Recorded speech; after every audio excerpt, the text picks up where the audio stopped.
என்ன லஞ்சுன்னு பார்த்துடலாமா? வாங்க. சாப்பாடு இருமா வச்சுட்டு வந்துடுறேன். சாப்பாடு, அப்புறம்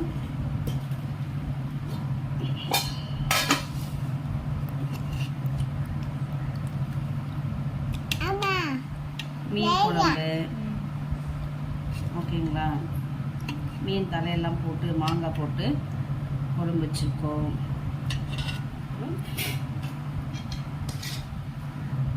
கோவக்காய் கிட்னிக்கு ரொம்ப நல்லது, அதனால கோவக்காய் சாப்பிடலாம். Half oil. ஓகேங்களா? ஆஃப் ஆயிலு 1க்கு 2 ஆஃப் ஆயில் வச்சுக்கணும், அப்போதான் உடம்புக்கு நல்லது. அப்புறம் சேல். ஓகேங்களா? இவ்வளோதான் எங்கள் வீட்டில் இன்றைக்கி லஞ்சு. வாங்க சாப்பிட்லாம்.